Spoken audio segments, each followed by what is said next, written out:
Guys, bali ito, pupunta pala tayo sa ano, sa Changian, dito sa San Jose Heights. Sisipatin natin kung ano yung mga pinta ngayon doon, no? Let's go!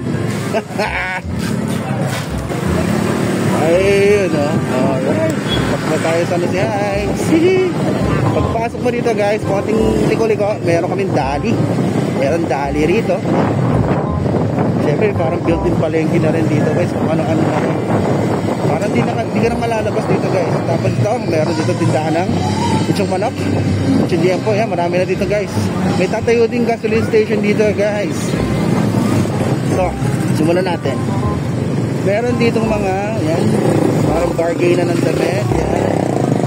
Tapos ito, damit pa rin, yan.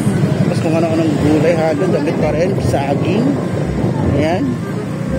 Mga gamit sa ano, guys. Yan, kung makikita nyo naman, guys, yan. Hirap magpalingon-lingon.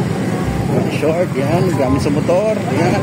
Kalan, gulay, yan, speaker. Yun.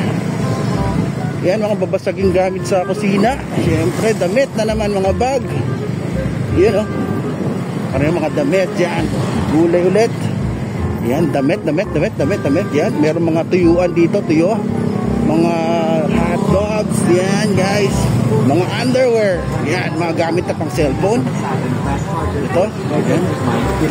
Tapos dito, chicken biryani, guys. Oh. Ito mga prutas, gulay, isda, baboy, baka, manok. 50 pesos na yan. Casing, narinig nyo naman yung sinasabi, mga manok. Yan. Siyempre, gulay, hindi mawawala. Yan, mga balot-balot na, guys. Yan, guys. Tapos ito, tinitingnan natin siya. Hotdog. Yan, siyempre, mga damit-damit pa rin. Yan. Speaker, yan, guys. Kaya ito halos karamihan, damit. Gulay. Malaki ang haba pa yan. Ito, mandito na ako nag-eskwelahan. Hanggang dito siya matatapos, guys. Ayun, no? Yun, okay, guys. Ngayon na, tapos na. Maraming salamat po. Ciao! Masakit na talaga tiyan ko, kaya nagmamadali ako. Sige na!